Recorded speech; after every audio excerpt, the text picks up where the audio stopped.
Setting up a wireless probe and a tool touch-off sensor on the MASSO CNC controller was both more complicated and also quite a bit easier than I expected. Stick around and I'll show you how I did it and what I learned. Welcome back to Cloud42, I'm James. Well, we are back on the CNC project today. If you've been following the channel, then you know we are in the middle of converting this Precision Matthews PM728V-T to CNC using a MASSO CNC controller and ClearPath servos.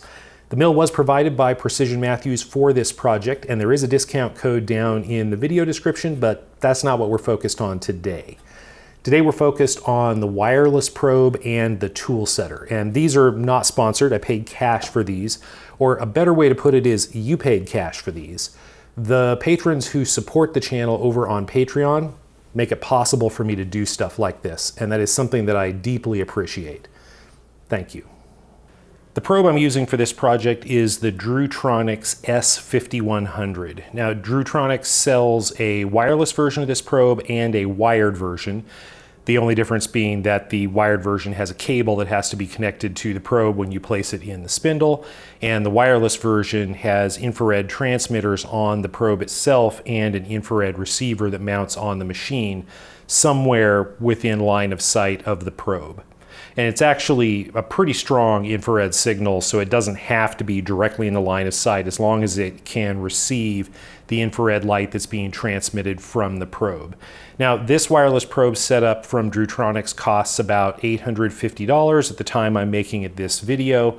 There are much more expensive wireless probing solutions available from the big boys in the CNC world, but as far as hobby use, this is one of the more affordable wireless probes that I was able to find.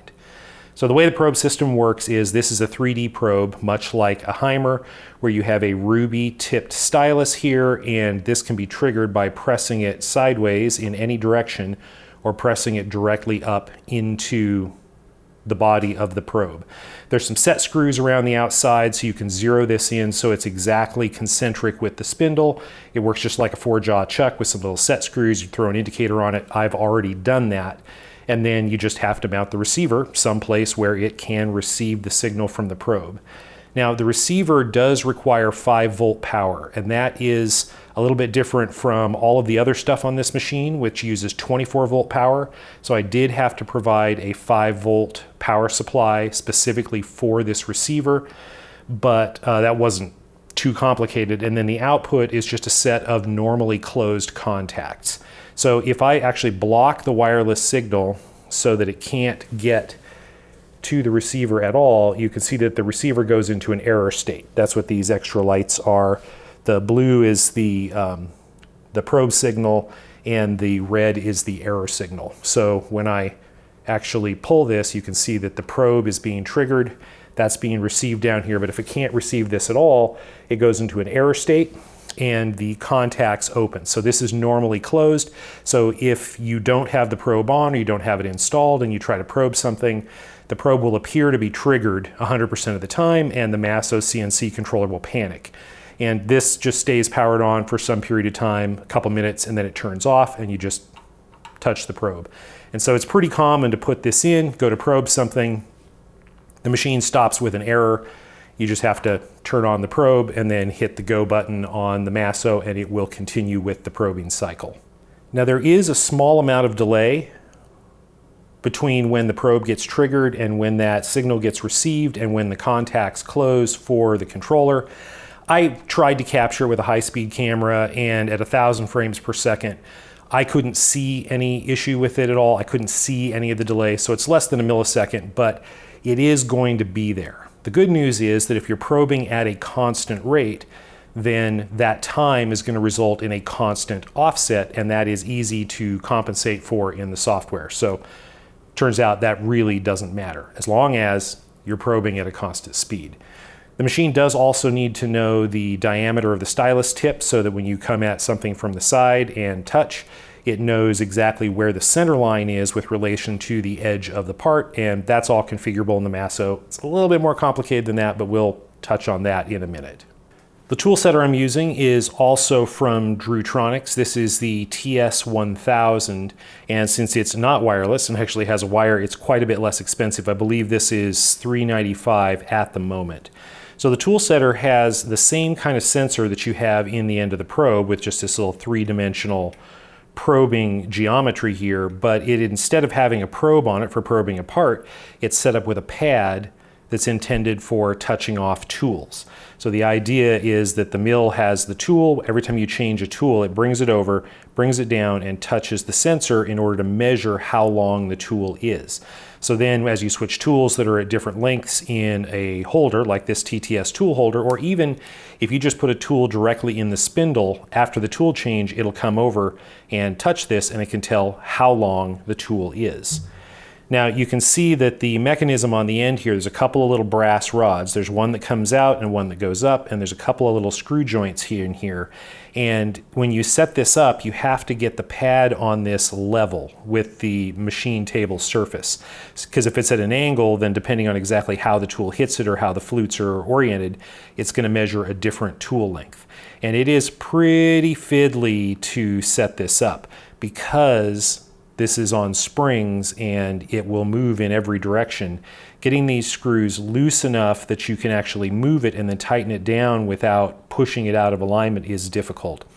I used a tense indicator, and I actually did this over on the surface plate, but I've got this aligned to within maybe 2/10,000ths of an inch. With a tense indicator, you see some deflection, but for milling, that is not gonna matter. This is a milling machine, and we measure tolerances on the milling machine within thousandths of an inch, not really 10,000ths of an inch. So if you had this within half a thou, 5/10ths, that would be pretty good. I've got it within about 2/10ths here, so I think that is going to be sufficient. One other thing to note here is you'll note that the brass rod that comes out of here is necked down to a very narrow point. This is a mechanical fuse. If you hit this hard enough to actually do damage to the tool setter, that will snap off. I had this sitting in a cardboard box. It fell 10 inches off of another box onto the floor, and it snapped right off. Protecting the tool setter was fine, but I had to buy a new shaft and replace them. Drewtronics sells them. My advice when you buy one of these is to buy one or two extra shafts and buy an extra probe or two for the probe as well. The little stylus on the probe is also a replaceable part. You can buy one now, you can buy one later when you break it. It's easier to buy one up front. Now what's in here is just a mechanical switch, and it is again normally closed, so if for some reason this were unplugged or the cable came detached from the CNC controller, this would look like it was always triggered, and the MASSO, when you try to actually probe, will panic, it will stop, and it will not carry out the probing sequence or the touch-off sequence if it can't actually see the sensor. Now there are higher end tool touch sensors that have a two-stage switch where you have one that triggers it, and then there's a second over travel switch that you wire into the e-stop. So if for some reason it doesn't stop on the initial one and it keeps going, it'll trigger the e-stop. And that's handy because then if you just crash into this during normal operations, it'll trigger the e-stop and stop the machine. This one doesn't have that, but it does have the fusible link. So I think for hobby use, this is going to be just fine, and probably for a lot more than hobby use. Setting up the tool setter in the MASSO is actually quite a bit easier than I expected. We just come over here to setup, and we just have to assign an input to the tool setter. Now I have it connected to input 14, and it is connected, so if I reach over and touch the sensor, you can see that the state of that is changing. Now it is active low, so I did have to hit the space bar to invert this. So it's showing low even though the switch in the connector or in the switch is actually closed right now, and it breaks the circuit when I touch it, and it goes high. Now technically it is high because it's a pull-up resistor and a pull-down switch, but high and low just mean triggered and not triggered. So I just had to hit the space bar to switch that so that it is active low or normally closed. And then to actually set up the tool zeroing function, once that is configured, we come over here to Auto Tool Zero and enable it. And there are a few settings. We have to set the X and the Y position for the tool setter. Those both have to be enabled. In this case, the tool setter's on the table, so we have to move to these X and Y coordinates so that the tool will be over the center of the tool setter pad. And I just, grabbed the MPG and jogged the machine over to the correct location, lined it up in the center of the pad, and then put those machine coordinates in here. Note these are machine coordinates, not work offset coordinates. Like if you set G54, you may see something different on your DRO if you've actually zeroed the machine in some other location, but these are the actual machine coordinates. And so to probe, the machine will move to that position, X and Y, and then move down until the tool contacts the pad on the tool setter. Now, this next one here, Z-Safe Distance to Tool Setter, is very confusing. It took me a while to figure this out, and the manual didn't really explain it very well. This is the Z machine coordinate from which to start the probing. So in this case, I have it set to -100 millimeters. And so what it'll do is it will bring the machine down to a machine coordinate of -100, which is 100 millimeters below the Z end stop, which I have at the top. So it'll move over, it will have homed, presumably, and be at the maximum Z. It will come down 100 millimeters and it will start probing from there. And then the tool zero feed rate is 300 millimeters per minute, since I have this in metric. That's relatively slow, and if you want to leave enough space for long tools, that -100 leaves me like 150 millimeters or 200 millimeters for it to actually probe before the spindle hits. So if the tool's not very long, it's going to take a long time to actually get down there and probe. This machine, MASSO specifically, does not appear to have a two-stage probing. Lots of machines will come down quickly until they hit the tool setter, they'll back off, and then they'll approach very slowly to get a precision touch off. Here, you just have to make the trade-off. The tool zero feed rate, you get one feed rate. It's the same with homing, it's the same with probing. It doesn't do a two-stage thing, so you just pick something that is slow enough that you get the precision you need, but fast enough that you don't go crazy waiting for it. The one other thing that I will point out is that up here under the tool changer settings, there is a tool setter air blast time setting in milliseconds. Now you can set up a valve on the machine and have an output that's set for air blast. And in fact, I have one right here set to tool setter air blast. And so it will trigger that output for 300 milliseconds. That opens a valve, will make a nozzle to actually spray air on the pad and blow off any chips before the tool setter actually comes down and probes. We'll talk a little bit more about that in a minute. So let me show you how this thing actually works. We'll do a tool change. I'll just enter into the MDI T1M6, which means switch to tool 1 and then perform the tool change. And now the machine's prompting me to put the new tool in. I will eventually have a pneumatic drawbar on this machine, but for now I'll just swap the tool manually and then hit cycle start. And so it moves over to the tool setter, X and Y coordinates, and then it is slowly approaching. It's moved down that 100 millimeters from the top of travel, and now it's probing at 300 millimeters per minute down to the tool setter pad itself, seeking for it. Unfortunately, we just have to wait.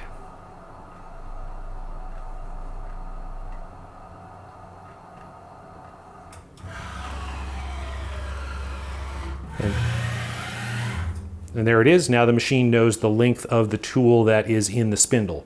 And that length is really just a relative value. It really is just the distance that it had to move down from the top of travel to find the pad. But when we then zero the machine using a tool like the probe that has been measured in this way, then when we switch from tool to tool, it can use the difference between the tool lengths to keep track of the length of the tool in the spindle, and it can offset the work coordinates so that it actually knows where the workpiece is if we've zeroed it and then we switch to a different tool. Setting up the touch probe in here is a little bit more complicated. If we select an input for the probe, then it shows us the current state. And you can see it says high right now. Let me select something else so you can see that. It says high, and the reason it says high is because the probe right now is not switched on. And since it is a normally closed contact, it is showing it as triggered. And because it's showing it as triggered, it is not going to allow us to run the probing cycle until we turn it on. So if I actually touch the probe here and turn it on, you can see it's now gone to low with this in range of the sensor. And then if I actually touch the probe, it goes high. And again, because this is, I'm taking this out of line of sight, because this is active low, I had to hit the space bar to invert that, but that's how you set up the probe so that the machine can read it. And then the only real setting for the touch probe itself is which tool number in the tool library you want to use for the touch probe. The reason they want to know this is for two reasons. One is so they can disable the spindle so it won't try to spin it up with the probe in there, which, you know, you really shouldn't do that. But the other is so that it knows that it should not measure the length of the probe. There's a whole bunch of documentation in the manual for the MASSO that explains that you cannot measure the probe with a tool setter. At least they don't recommend it. And the reason for that is because both the tool setter and the probe could potentially try to trigger, and you don't know which one is going to trigger first. Now, I've talked to Andrew at Drewtronics, and in his case, you can use the tool setter to measure the probe. And that will work because the tool setter is softer on the switch and it will trigger first, so it will measure the actual length of the probe. Now, the problem with that, though, is that the physical length of the probe and the point at which the probe breaks the circuit when probing are not necessarily the exact same thing. Part of that's because it takes a little bit of motion to trigger the probe. Part of that is because there's a delay involved, and part of that is because of the probing speed. There's going to be a delay for the MASSO in recognizing it.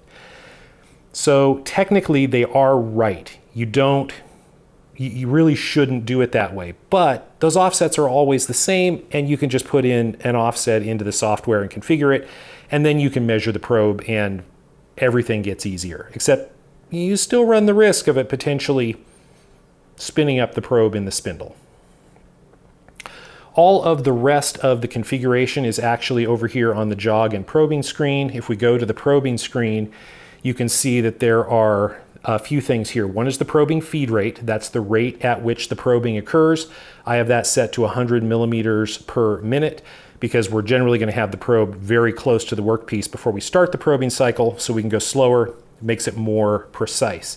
Then there are two values you have to set here. One is the Z offset, and that is, again, the compensation for the fact that the probe is going to go beyond the point where its tip touches the workpiece before the probe is actually triggered, and I have that set to minus 0.123 millimeters. So that's a very small number, and I determined that experimentally just by probing the surface, moving up to a known distance, and sliding gauge blocks underneath it to measure that and determine that that was the correct Z offset.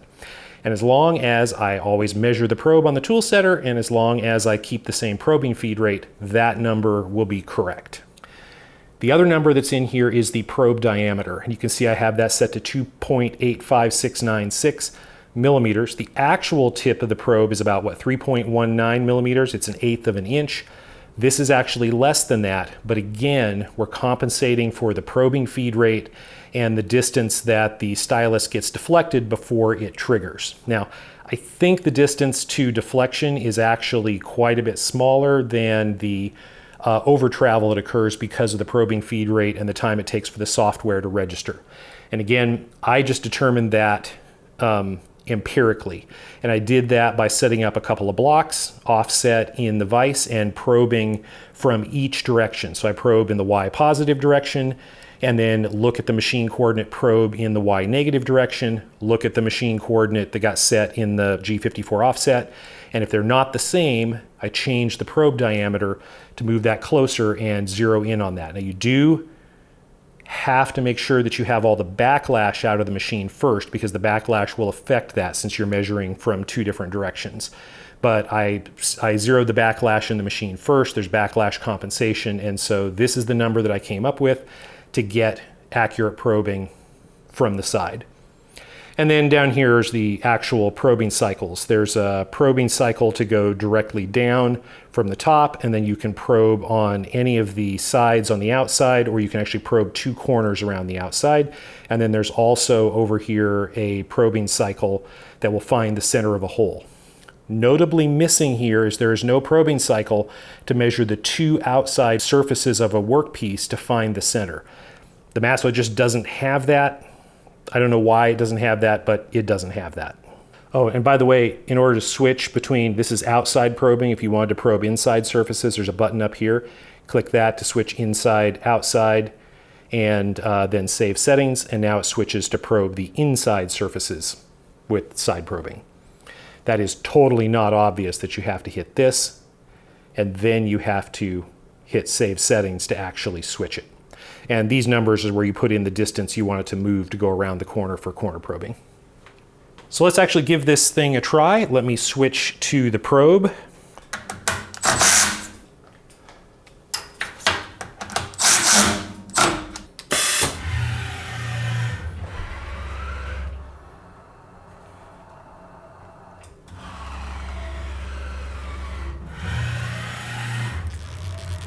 So I'll bring the probe down here close to the part. That looks good, and now we'll just do a top probe on this. I'll just hit the button to go. And I just hit the button and we're getting an alarm, and the reason is because the probe is not on. So I will hit the button to trigger it, and so now the probe is on, and I'll just hit the green button on the MASSO, the cycle start, to continue the probing cycle. Okay, well maybe that doesn't work. Let's just hit the probe again. There it goes. Okay, now it found the surface and it set the G54 work coordinate system 0 right there. So I'm just going to pop into the MDI and I'm going to move up to 30 millimeters. And so now the tip of that probe should be 30 millimeters off of the surface, and I have a 30 millimeter gauge block here. And that just slides underneath, and I feel no perceptible movement. Let me move that down slightly to 29.98. So that's just dropped it ever so slightly, and sure enough, it won't fit underneath. So we're very, very close, within 200ths of a millimeter, probably closer than that. And the reason that we are able to get that close is because I put in the offset. So in reality, the 0 point would have been set slightly below this surface because the probe had to compress slightly before it actually triggered, but because we put that offset in the configuration, that compensates and we are dead on. And most importantly, that is not dependent on the position of the Z end stop at the top, because we measure the probe and we measure every other tool. If we followed the directions in the MASSO documentation, then we would be dependent on manually measuring and configuring the length of this probe, and then it would be dependent on the actual position of the Z end stop. So if there was any variability there because of temperature or any other factor, which many of you told me in the comments there would be, then that would show up in error in the probe length. But that isn't an issue because we're actually measuring the probe. So now we've actually set the 0 on the top of this, let's go ahead and set this corner.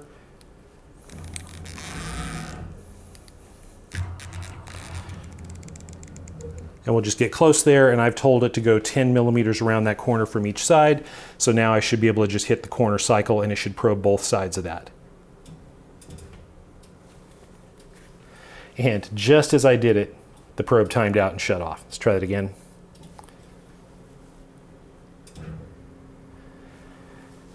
So it is moving very slowly around the corner, and that's because it moves at probing speed just in case it actually contacts the corner. And now it'll probe for the Y0 on the backside, and there we are. So if I raise this up and then use the MDI to go to 0, 0, then we should be lined up exactly over that corner of the workpiece. Now that we've got the probing and the Toolsetter working, the last thing I want to do is build an air blast nozzle. So I've got a 1/4 inch air tube. This is hooked up to a valve. The MASSO blasts air out of this for 300 milliseconds every time before it probes, but I need to make some kind of a nozzle and some way to attach it to the top of the Toolsetter. For the nozzle, I'm planning to just use 4mm brass, and we can put a little bend in this and shape it. We'll make some 3D printed press tools to shape a nozzle. And then to connect that to the tube, we'll just use one of these little couplers. This is a 1/4 inch push to connect on one side, 4mm on the other. So this will attach to my 1/4 inch tube. It'll attach to my 4mm brass tube on the other side. And this is very secure. Plus there won't be a ton of back pressure in here because it'll be fairly open. And this just needs to be mounted, cut to length, and shaped. And so to make a mount, I think we can accomplish that with 3D printing, and I think we can make some 3D printed press tools to shape a nozzle into the shape that we want. Now to actually attach on here, we don't have a lot going for us. We do have the screws down here that go into the T-nut. I really don't want to mess with those. There aren't really any other screws here that are easy to access.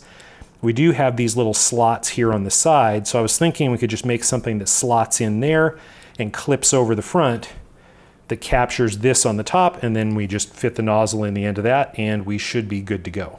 So let's go in the computer and design something and see if we can make this work. For the nozzle, I want to have a 4mm tube with a slight downward bend and a flattened opening at the tip. So I just defined some sketches here in Fusion to define that shape. So 2 circles for the straight section of the tube, those are 4mm in diameter, and then a slot shape here at the tip, and this is designed so that it has the same outer perimeter as the circumference of the circle. So in theory, if I take a 4mm tube and squeeze it down, this is the size it will become as I flatten it. And then I just use an extrusion for the straight section of the tube and a loft for the bent section of the tube. So this is approximately what I want it to look like. To design a press tool to actually make this, I just went ahead and extruded a big block of material around the outside of that, and then used a cut operation to hollow it out in the shape of the tube, and then used a bunch of splitting operations to break that up, join it back together, and ultimately create 2 halves of a pressing tool. There's a bottom half that has the bottom half of the opening for that tube to sit in, and a top half that has the geometry to press it down into that shape. And then it's keyed here at the back to align it, and I added a little bit of clearance in here just to make sure that the tool wouldn't stick to itself and should be able to press that into place. To design a clip to attach it to the tool setter, I just did a quick 3D model of the tool setter itself, made a model of the union, and then brought in the nozzle and positioned it approximately where I thought it needed to be. And I'm just lining this up by eye. I kind of think this is where it needs to be, and if the air is not hitting at exactly the right point, I can come back later and modify this, or I can bend the nozzle a little bit more or a little bit less to get the effect that I want.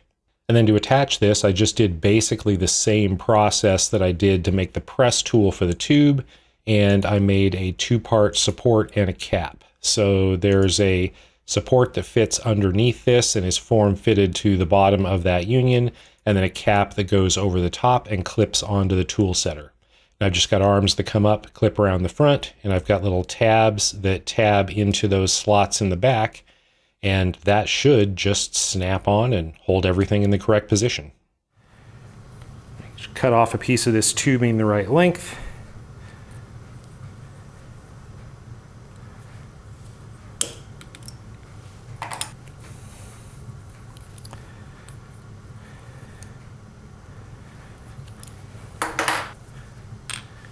And then let's see if we can press this.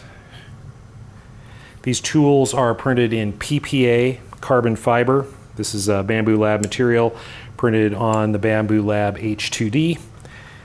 And I found that I really needed this. I tried it in the PAHT carbon fiber and the nylon. I tried this in ABS, and it just was too soft. The material actually compressed and didn't deflect the tube enough to actually form it. So I found that I really did need the much more rigid material.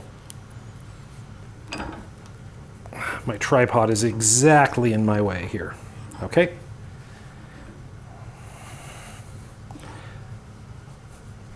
Squeeze that down, make sure it's completely closed. And let's see what we got.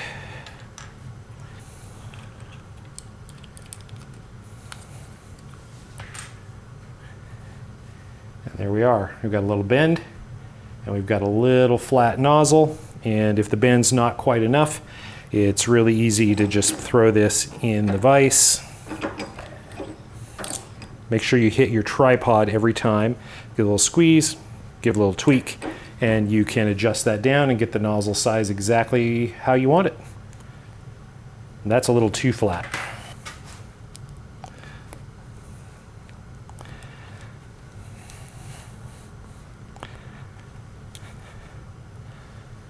There, that's close to what I want. Let's go try that. Okay, we've got our coupler, we've got our nozzle, and I've got the 3D printed parts to attach it. This is printed in ABS glass fiber, both because it's a nice tough material that should work well in this application, and also because the blue color happens to match the Precision Matthews paint. So we'll just stick the coupler in there and put the little plug in the bottom, and then this whole thing should just snap on.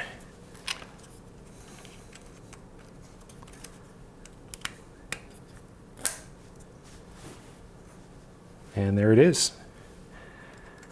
Nozzle goes in, get that rotated around the right direction.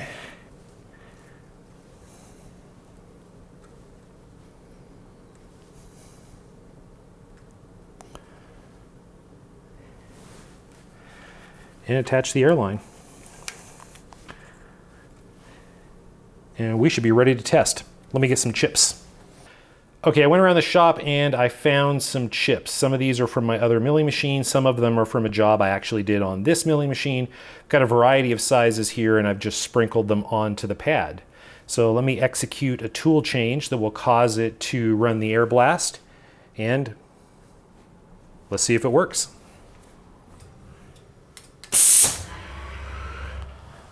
Well, that looks pretty clean to me.